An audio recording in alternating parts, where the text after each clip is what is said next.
Зрение – это драгоценный дар, позволяющий воспринимать мир во всем его богатстве и великолепии. Это один из самых жизненно важных органов чувств, но его часто воспринимают как должное, пока не возникнут проблемы. С возрастом наше зрение естественным образом претерпевает изменения, и не в лучшую сторону. Именно поэтому регулярные проверки глаза являются важнейшим компонентом поддержания общего здоровья. В нашей стране есть государственные учреждения, где проводят необходимые мероприятия по восстановлению зрения, но наряду с ними открываются и частные центры. В этой передаче мы хотели сравнить условия работы в государственной офтальмологической больнице и частных центрах в Сухуми. Но главврач госучреждения нам в этом отказала, хотя у нас были добрые намерения, и мы хотели всего лишь обозначить проблемы в больнице. Поэтому расскажем вам сегодня про работу двух частных клиник «Абла» и про зрение. Вы смотрите программу «Пациент». Мы выходим в эфир по вторникам на канале Абхазского телевидения. Но первоочередной мой момент – это не финансы, это помощь нашим пациентам, это главное. Наша клиника изначально открывалась, чтобы создать рабочие места. И цена, и прием, и лечение физио, как бы невысокая. Может быть дорого, действительно, но они меня всегда принимают, уже навстречу пошел, он бесплатно всегда мне проверять, если что-то, я могу прийти спокойно и... Нету врачей, у которых нету проблемных пациентов, значит, он ничего не делает. Даже при успешно проведенных операциях и высоких показателей пациенты бывают недовольны. Если в России стоит 50 тысяч, да, например, гипотетически, то мы сделаем в разы ниже. 3-5 пациентов в месяц я бесплатно оперирую чисто вот от клиники. Врач-офтальмолог Анна Ковы в профессии более 10 лет. Закончила медицинский институт в Башкирии. Затем долгое время повышала квалификацию в лечебных клиниках Красноярска. После возвращения на родину она какое-то время работала в республиканской глазной больнице. Получив необходимый опыт, Анна решила открыть свою частную клинику и ни разу об этом не пожалела. 10 лет назад в Сухуми открылась клиника микрохирургии глаза «Абла». Ребята, первое в любом деле – это воля, это твое желание, бешеное. Вот бешеное желание, и ты идешь вперед, тебе все равно. Я шла туда, куда, не зная, иду. Но был такой запал, и мне так хотелось сделать что-то, что я не смотрела, что будет завтра. Да, я рисковала безумно, и с финансами рисковала, и тем будет ли возможность вообще. Если учитывать, что это было более 10 лет назад, конечно, это первое, это нормативной базы не было совершенно никаких связей, и мы были первые. Наша клиника, первая частная клиника, которая появилась на территории Абхазии. Вот. Конечно, мы столкнулись с огромным количеством проблем, с тем, что надо строить, надо вообще, то есть как бы организовывать эту работу и налаживать контакты и так далее. Но с Божьей помощью мы более 10 лет работаем успешно в этой сфере, и у нас прекрасные контакты, прекрасные отзывы. За 10 лет работы мы очень выросли, и каждый день есть куда развиваться, и я этим очень горжусь, говорит Анна Ковы. Сегодня у клиники хорошие контакты с российскими коллегами. Также сюда приезжают специалисты, которые ведут приемы. Созданы условия, чтобы сотрудники центра регулярно повышали свою квалификацию. Здесь предоставляют широкий спектр услуг. Это лечение глаукомы, лазерные операции на сетчатке глаза, разрывы, дистрофии, лечение первичной и вторичной катаракт с имплантацией линз любого качества. По мере необходимости оказывают экстренную помощь. За год в клинике Абла проводят до 500 операций. Хоть я и являюсь частной клиникой, но первоочередной мой момент – это не финансы, это помощь нашим пациентам, это главное. И это всегда то, что ведет меня по жизни. Вот и все. Возможно, это отличает меня от сегодняшних реалий и от сегодняшних частных клиник, которые образовались вчера и сегодня. У нас детская аппаратная очень хорошая, так, кабинеты аппаратные, у нас очень большие направления, которые, скажем так, в детской офтальмологии, которые которые направлены на стабилизацию близорукости, там, астигматизма, лечения и так далее. Вот. У нас замечательный детский доктор, я очень хотела, но просто она уехала, и мы не смогли состыковаться. Это Валентина Григорьевна Скоморохина, которая более 10 лет работает, то есть она на приеме, она единственный в Абхазии детский офтальмолог, то есть сертифицированный. Ну, как бы из всех. Вот. Конечно, со мной работает мой коллега, то есть это оперирующий хирург Лаврентий Васильевич Попов. Ну, в общем, у нас достаточно большой коллектив, и мы пополняем его и ждем сейчас еще, пока не будем раскрывать какие-то секреты. Но... Коллектив состоит из 15 человек. По словам главврача, клиника оснащена оборудованием от производителей мировых брендов. Сегодня в Абхазии купить оборудование в реализацию невозможно, говорит Анна Ковы. Но несмотря на все сложности и затратность, руководство центра старается каждый раз докупать новую технику. Здесь проводят ангио-КТ глаза. Это современный метод диагностики, который позволяет получить трехмерное изображение сосудов сетчатки и зрительного нерва без использования контрастного вещества. Этот метод, являющийся развитием оптической когерентной томографии, позволяет визуализировать мелкие сосуды и оценивать кровоток, что важно для диагностики и лечения многих глазных заболеваний.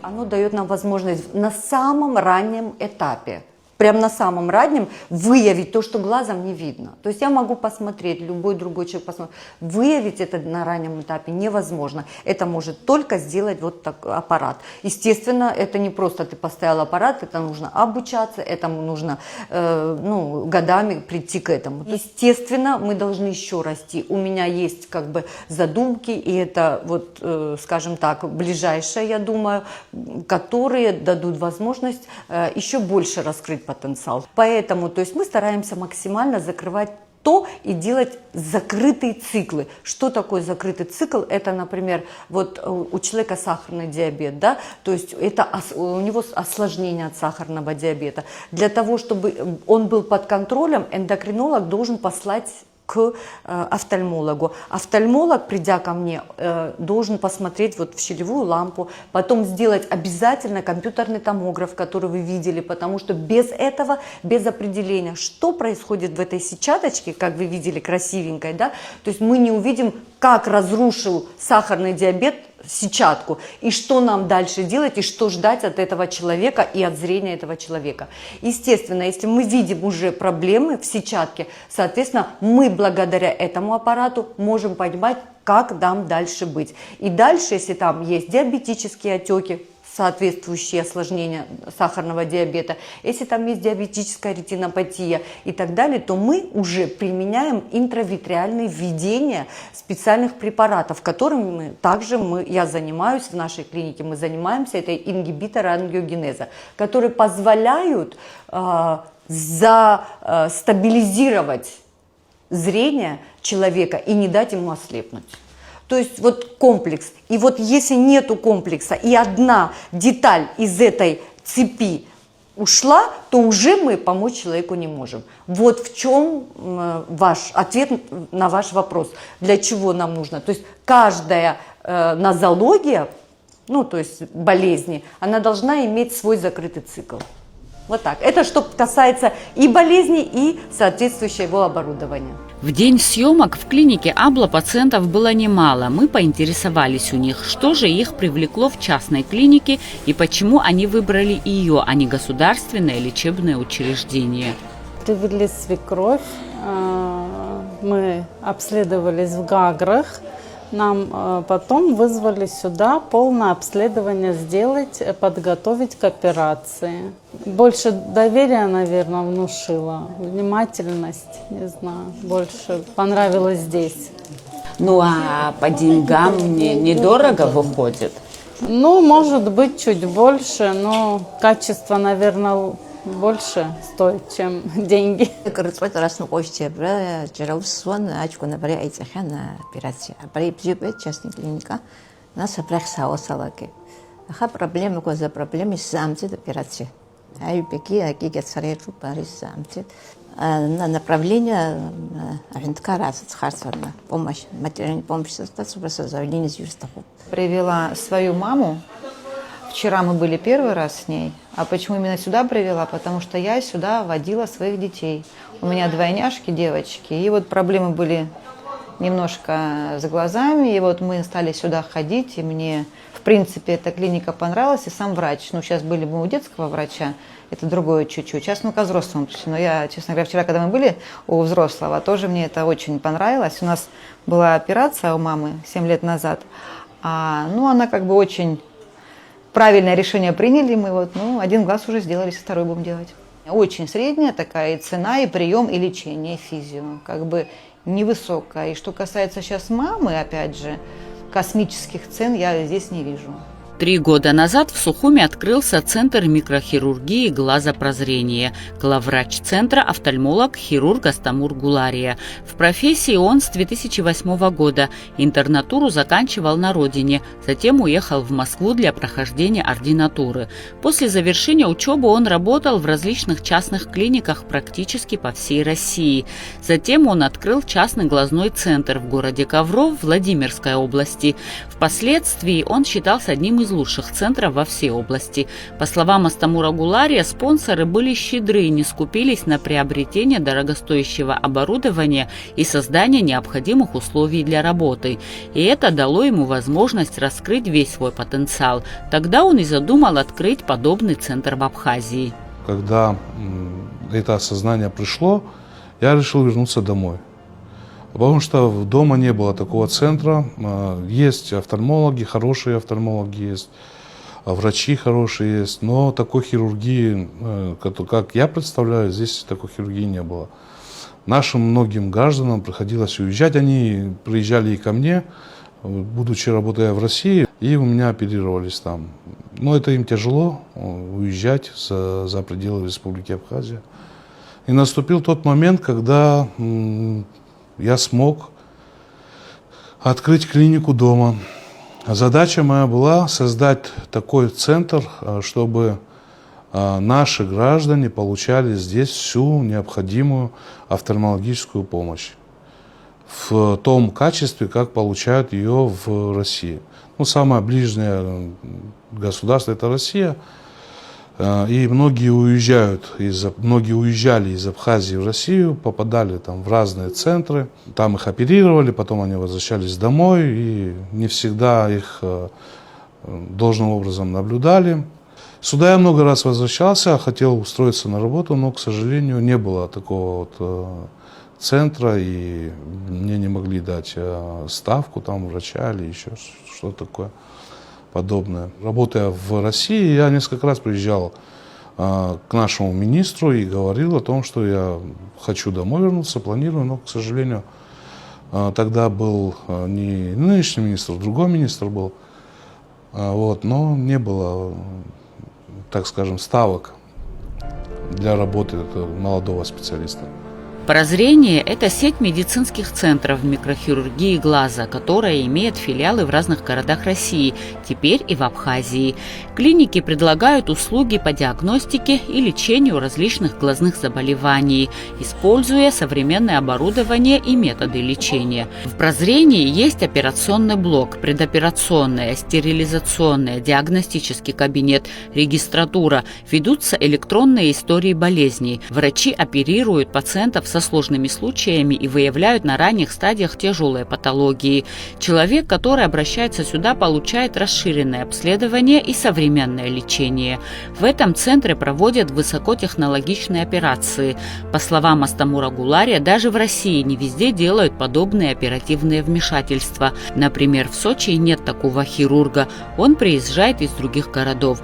А наши специалисты в прозрении применяют витреоретинальную хирургию. Это сложная область офтальмологии, включающая операции на сетчатке и стекловидном теле для восстановления зрения. Эти операции предназначены для лечения таких состояний, как отслойка и разрывы сетчатки, а также диабетическая ретинопатия. Самое тяжелое было это обустроить операционную. И как финансово, так и много моментов было, которые было тяжело решать. Но, слава богу, эти моменты решились, и мы привезли в Абхазию самое современное оборудование на сегодняшний день, которое есть. Это микроскоп и операционная машина.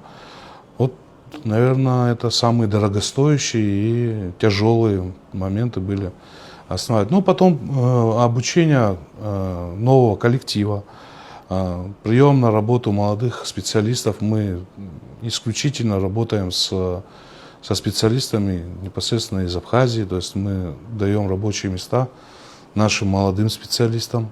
Они возвращаются домой и уже работают у нас в клинике. Клиника развивается, то есть клиника не стоит на месте, она постоянно пополняется новейшим оборудованием. Совсем недавно мы в диагностику приобрели компьютерный томограф. Это довольно-таки высокотехнологичный аппарат, который позволяет исследовать очень тонкие структуры глаза.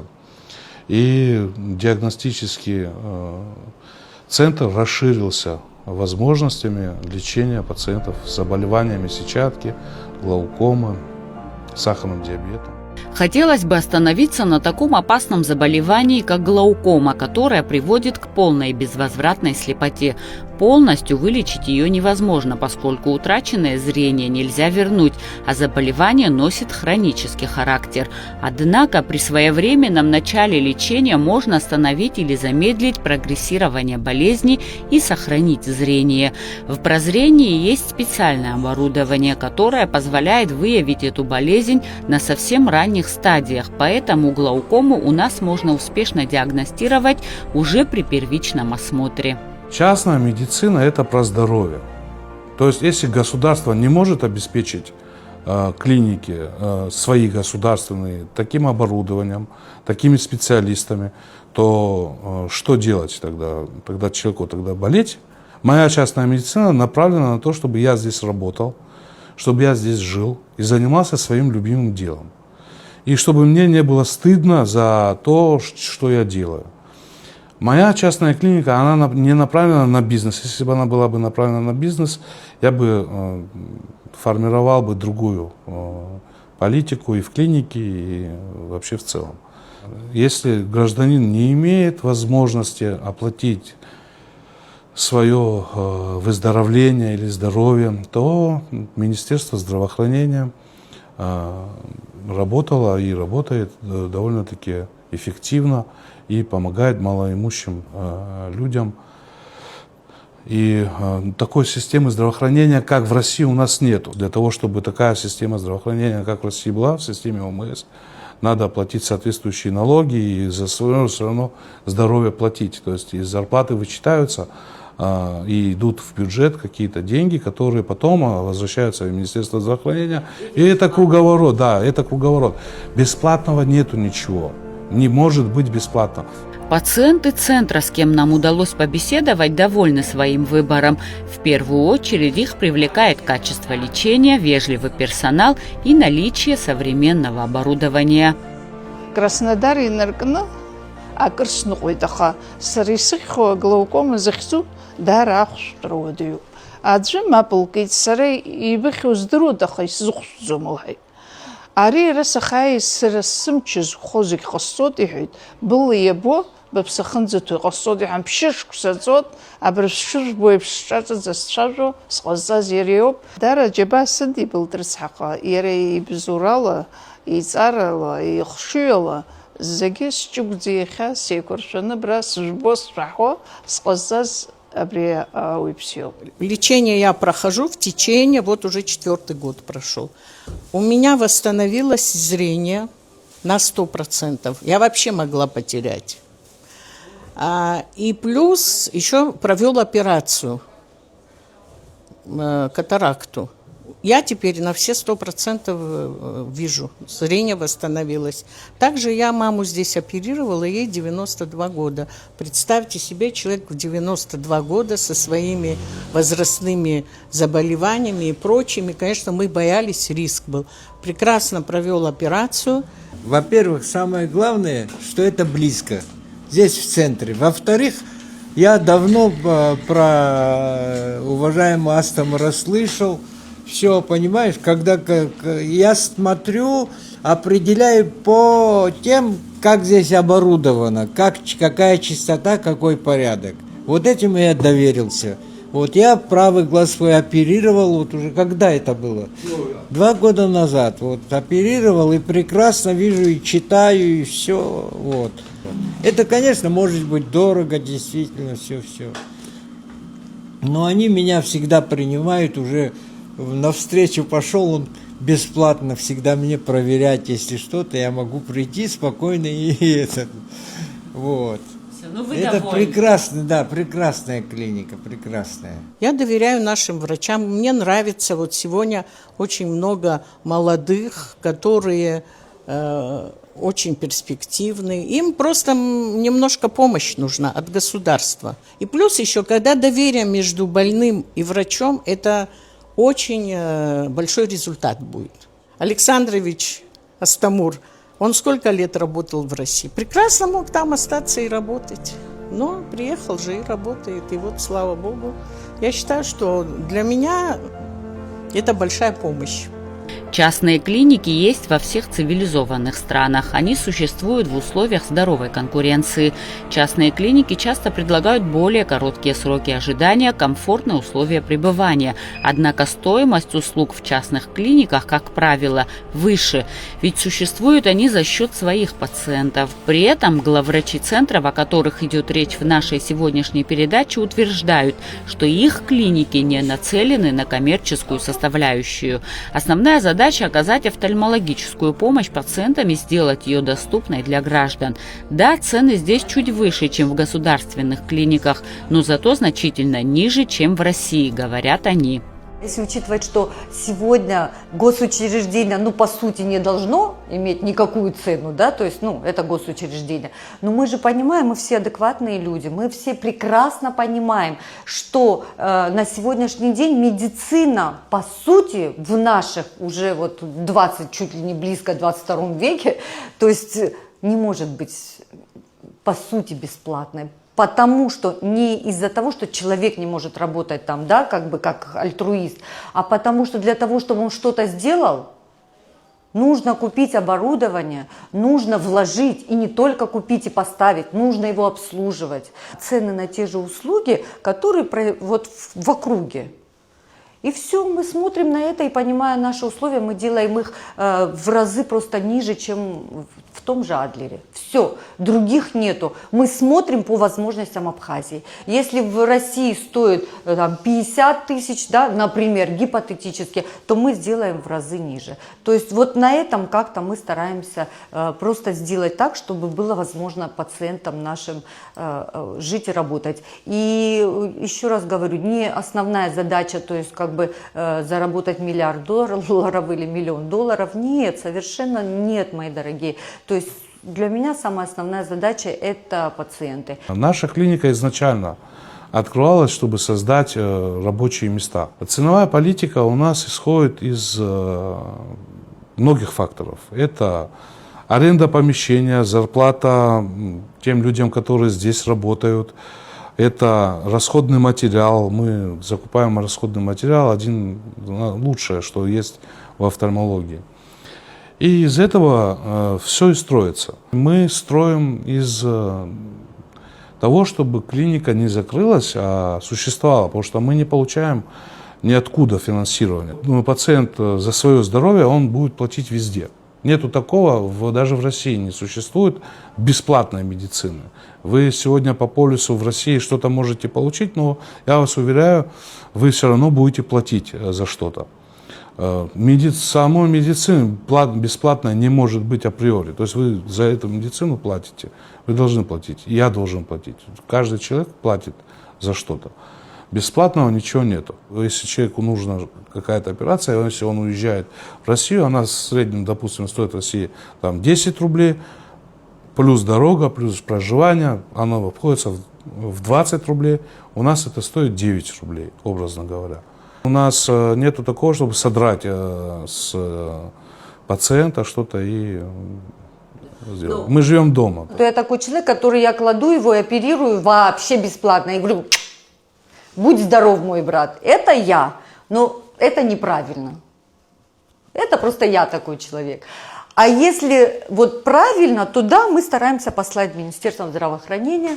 То есть просим, иногда очень просим, пожалуйста, помогите. Они говорят, конечно, поможем. Если есть возможность у них, то они всегда помогают. Реально. Если есть у меня возможность, ребят, я всегда помогаю. И это даже не оговаривается. Но это просто человеческий момент. Вот я плачу за 5 пациентов, 3-5 пациентов в месяц. Я бесплатно оперирую, чисто вот от клиники.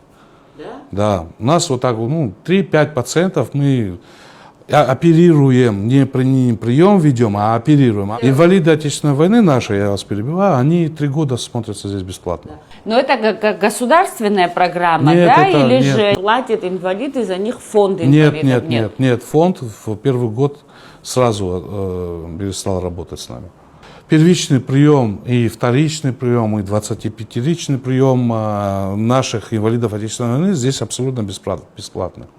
То есть они обследуются, в среднем, чтобы вы понимали, в ценовой сегмент такого обследования от 3 до 5 тысяч рублей. И вот мы их смотрим бесплатно, полноценно. Очень эффективно работали с Минздравом, и Минздрав эффективно очень помогает гражданам Абхазии. И довольно-таки такие серьезные, тяжелые, высокотехнологичные операции министерство помогает оплачивать гражданам. И мы делаем цены соответствующие, чтобы не опустошать бюджет Министерства здравоохранения. Конечно, и в этих клиниках встречаются недовольные пациенты. Это люди, которые по разным причинам не удовлетворены качеством медицинской помощи, условиями лечения или общением с персоналом. Врачи выделяют несколько типов таких пациентов. К ним относятся как пациенты, чья критика конструктивно и указывает на реальные проблемы, так и те, кто выражает недовольство эмоционально, без конкретики, а также пациенты, которые могут быть настроены враждебно и заранее планировали конфликт. Конечно, здесь возникает вопрос о защите прав пациента, так же, как и врача, который должен быть закреплен законодательно, но в нашей стране недоработан и не применяется, а голословные обвинения так и остаются просто разговорами.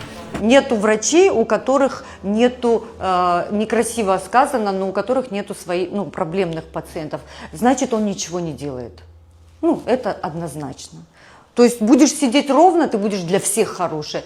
Если есть какие-то пациенты, может быть их немного, но поверьте, каждого из пациентов за 10-13 лет, может их 3, 5, 6 человек, не больше, да, кто-то где-то, который, может быть, скажем так, в чем-то не понял. Или ожидание реальности и того, что произошло, немножко отличалось от его умопонимания.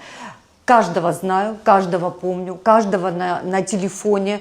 И если есть возможность где-то что-то сделать, или, например, где-то есть больше возможность, конечно, буду вести.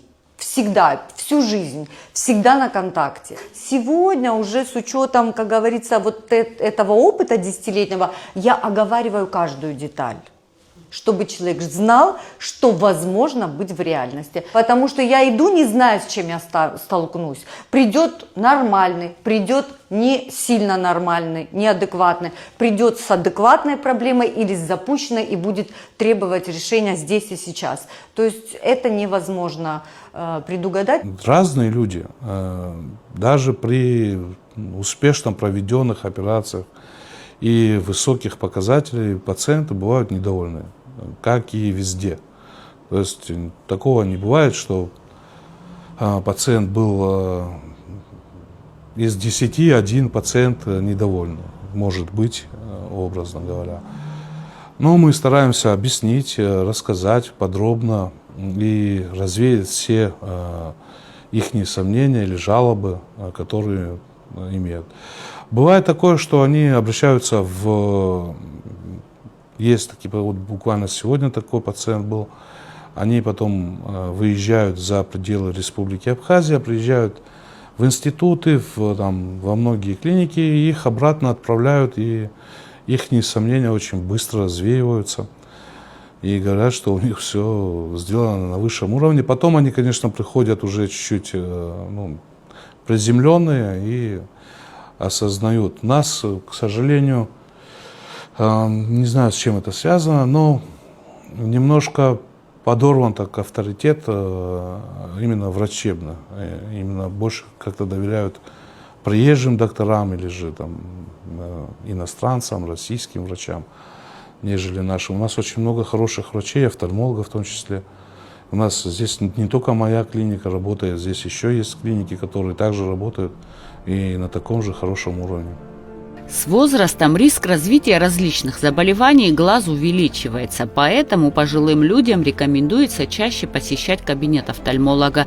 Например, людям старше 60 лет необходим осмотр не реже 1 раза в год, даже при отсутствии известных факторов риска. Но, к сожалению, в современном мире из-за постоянного пользования гаджетами риск ухудшения зрения у детей резко возрос. Вот почему врачи рекомендуют вводить детей на профилактический осмотр чаще. Гаджеты на самом деле для детей это довольно-таки серьезная проблема. Родителям советую не жалеть детей, а ограничивать их в долгом проведении за телефонами, айпадами, там, планшетами. И приводить на осмотр, не ждать, когда ребенок начнет жаловаться, а раз в год проводить исследования и тем самым сохранится зрение. Вспомните школьное время, 45 минут мы занимались, да, детишки? Это не просто 45 минут школы, это специально рассчитанная была такая математически, что вот в это время зрительная система в спокойном режиме может воспринять, почитать, там, пописать и так далее, без проблем со зрением, то есть, без проблем для того, чтобы снижалось зрение. Дальше уже идет нагрузка. Вот, поэтому в таком же режиме для родителей побольше ультрафиолета, побольше возможности подышать воздухом, посмотреть вдаль. Вот это основная задача сегодня для детишек. А если уже возникли проблемы, то, соответственно, приходить на приемы, не откладывать и проходить курсы лечения. Того ребенка, который школьник, 2 раза в год. Начало, перед школой и в конце года. Вот так. Профилактические меры позволяют сохранить хорошее зрение, даже если есть риск развития серьезных заболеваний. Не пренебрегайте регулярными визитами к офтальмологу, если хотите быть здоровым и жить полной жизнью.